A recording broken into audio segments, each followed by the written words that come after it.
to the Course in Miracles teaching for the week of February, the 10th, February 10th, 2025. But of course, these are timeless readings, so whenever you come across this material, it is meant for you. So before we begin, I'd just like to say thank you for being here. Thank you for all the subscribers, and hello to all the new subscribers. I truly appreciate and thank you for being here. My name's Deborah, and this is Anchored in Faith 333. So we will be doing a quick meditation just to set our container space, and then we will be doing the text, which is, we're still on chapter 2, the separation and the atonement, and we are on section 8, the meaning of the last judgment. And then after the text reading, I will do a short commentary and bring in the light language to end our session. So if you just like to get comfortable, I'm going to be using this Tibetan singing bowl. This is in the tone B, and it is associated to the crown chakra. So if you just like to take a nice deep breath in, breathing in. Well, let's take a nice deep breath in, I should say.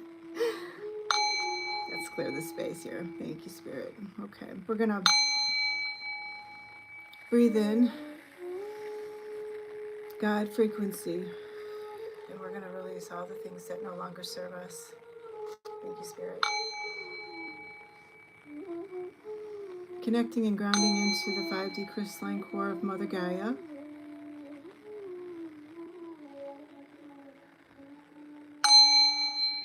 Tuning into our heart chakra.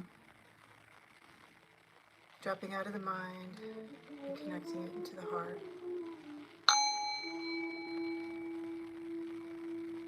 Thank you, thank you, thank you. Okay, beautiful. So let's get started. I hope everyone's doing well. Sending you so much love. I really enjoy coming on here and doing these lessons for you, and I hope you do too. So if you do resonate with the teachings, please like, share, comment, subscribe. It really helps get the message out. I know you hear this all the time with other content creators, but it does help the algorithm, and more importantly for me, not doing this for profit, but I'm doing this to hopefully help somebody that may be in need or has never come across the Course in Miracles text before, and it might resonate with them and certainly open a new possibility for them. Okay, so let's get started. Section 8, the meaning of the last judgment. One of the ways in which you can correct the magic, miracle, confusion is to remember that you did not create yourself. You are apt to forget this when you become egocentric, and this puts you in a position where a belief in magic is virtually inevitable.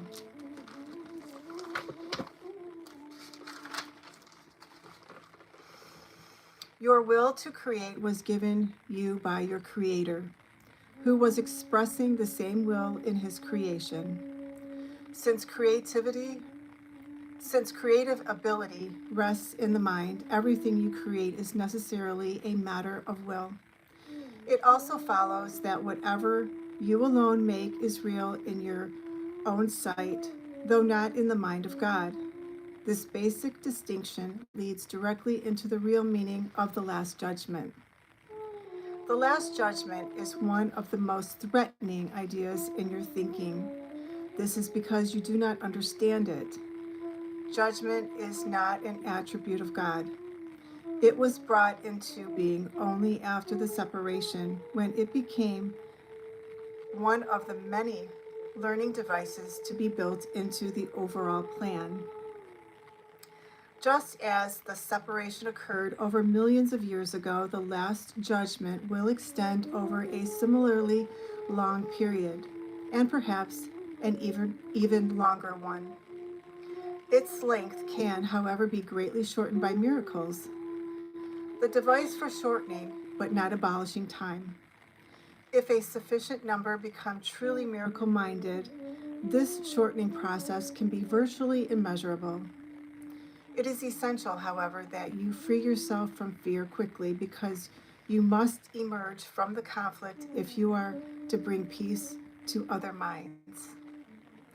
The Last Judgment is generally thought of as a procedure undertaken by God. Actually, it will be undertaken by my brothers with my help. It is a final healing rather than a meting out of punishment, however much you may think that punishment is deserved. Punishment is a concept totally opposed to right-mindedness, and the aim of the Last Judgment is to restore right-mindedness to you. The Last Judgment might be called a process of right evaluation. It simply means that everyone will finally come to understand what is worthy and what is not. After this, the ability to choose can be directed rationally. Until this distinction is made, however, the vacillations between free and imprisoned will cannot be continued. Oh, let me just repeat that. Until this distinction is made, however, the vacillations between free and imprisoned will cannot but continue. The first step toward freedom involves a sorting out of the false from the true. This is a process of separation in the constructive sense and reflects the true meaning of the apocalypse. Everyone will ultimately look upon his own creations and choose to preserve only what is good, just as God himself looked upon what he had created and knew that it was good. At this point, the mind can begin to look with love on its own creations because of their worthiness. At the same time, the mind will inevitably disown its miscreations, which, without belief, will no longer exist. The term Last Judgment is frightening, not only because it has been projected onto God, but also because of the association of last with death. This is an outstanding example of upside-down perception. If the meaning of the Last Judgment is objectively examined, it is quite apparent that it is really the doorway to life. No one who lives in fear is really alive. Your own Last Judgment cannot be directed toward yourself because you are not your own creation. You can, however, apply it meaningfully and at time to everything you have made, and retain in your memory only what is creative and good. This is what your right-mindedness cannot but dictate. The purpose of time is solely to give you time to achieve this judgment. It is your own perfect judgment of your own perfect creations. When everything you retain is lovable, there is no reason for fear to remain with you. This is your part in the atonement. So that is Chapter 2, the separation and the atonement, Section 8, the meaning of the Last Judgment. And I'm sure this teaching is going to create some fear in people, certainly, especially in our times that we're currently in. We hear a lot about, the 3 dark days, and, the Last Judgment's upon us, and there's a lot of interpretations around the definition and what that means. So hopefully, if, you had any confusion or needed clarity on what the Last Judgment, the meaning of the Last Judgment, that helped you. And I'm just going to read the commentary now that goes along with this teaching. So they're saying that the Last Judgment is described as a purpose of right evaluation where individuals recognize what is worthy and what is not, allowing them to choose reasonably. It is not a condemnation, but rather a final healing, where one retains only what is good and disowns miscreations that no longer exist without belief in them.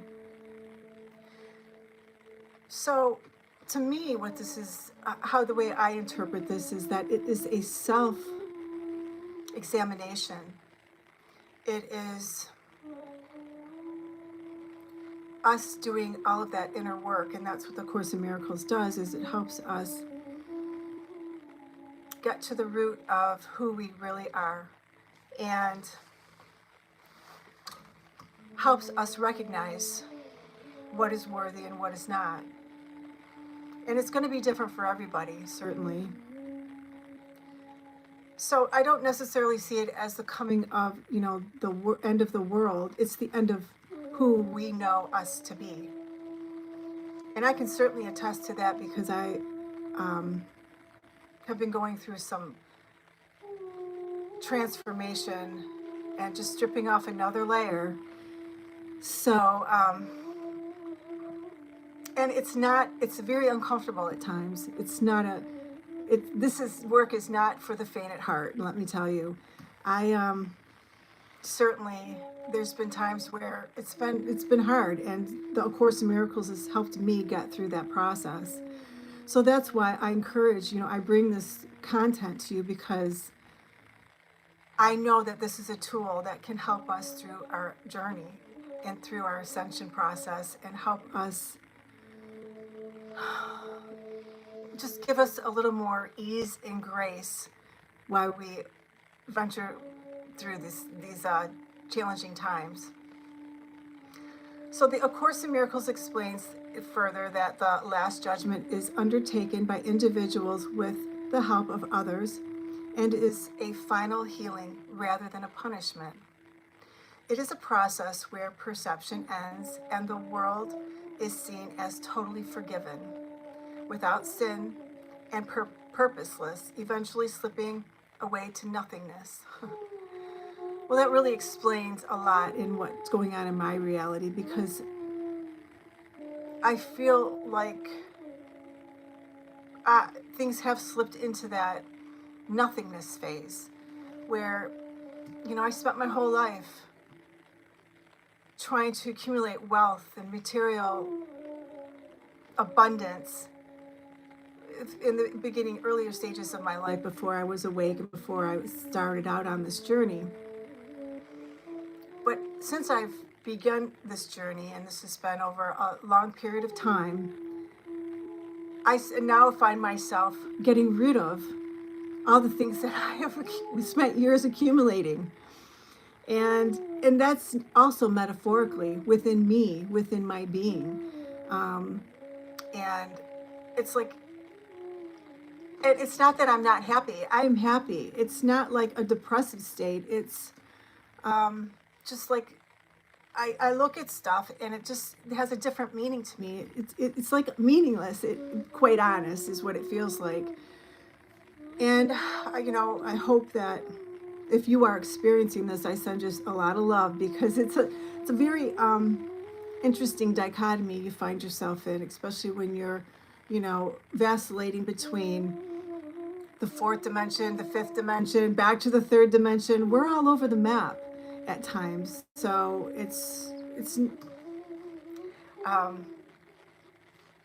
I just, for anyone that might be at this stage in their journey, I know we're all where we're supposed to be. This is not a race. We are exactly where we're supposed to be.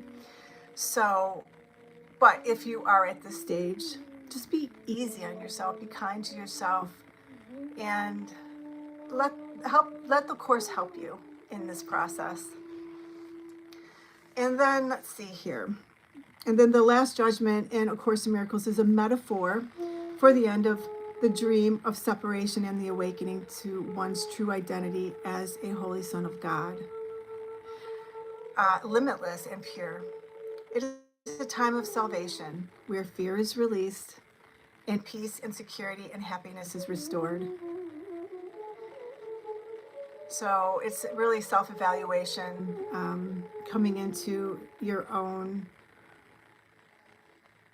like bridging the gap between your separate self, and now you're experiencing your relation with the Holy Spirit as we are all one. So I hope, I'm just going to leave that there for the teaching. I hope that gave you a little more clarity on the meaning of the Last Judgment according to A Course in Miracles. And now we're going to do the light language. And I've chosen, I was using my deck of cards, but I have them put away for now because I'm doing some things in my home, and I have packed them away at the moment. So I'm just using my discernment, and we're going to go with this beautiful stone here. Whoa, I'm not really sure what type of crystal this is, but nonetheless, this is what I was drawn to do, and we're going to use this clear quartz crystal to help amplify bringing in the light language. And I think I'm going to do a video about what the difference between light language and speaking in tongues.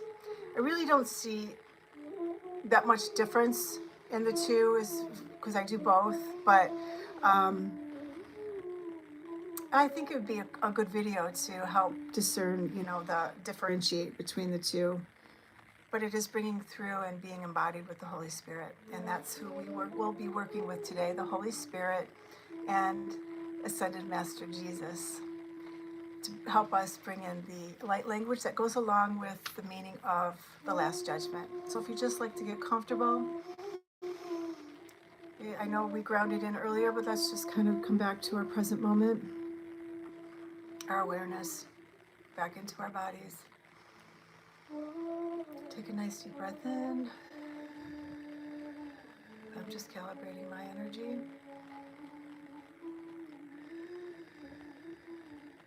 Oh, there's a big angel here. I think it's Archangel Michael.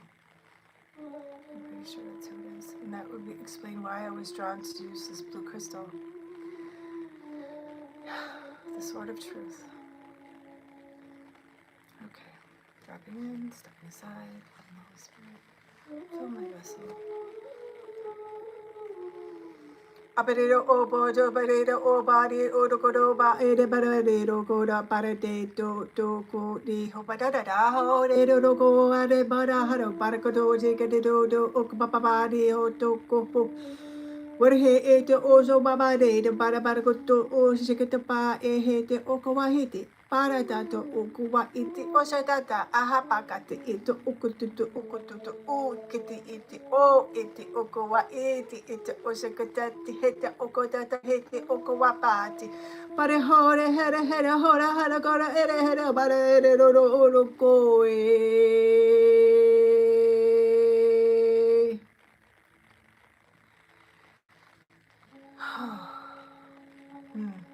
Those are beautiful. And during the bringing in that light language, I was seeing a huge infinity sign. And in the middle, obviously where the signs meet, is where that zero balance point is. It almost appeared like a circle of light, and the light was extending above and below. And so what this tells me is it just correlates with bringing in the frequency of the Last Judgment and how we are doing a self-realization and balancing both aspects of ourselves. And in the middle, that's where we transcend along with the divine consciousness. So I hope you enjoyed today's teaching, light language activation and meditation, to assist you with your journey for the week of February 10th, or whenever you come across this video. I'm sending you so much love, blessings, and abundance, and we'll see you next week. So, namaste.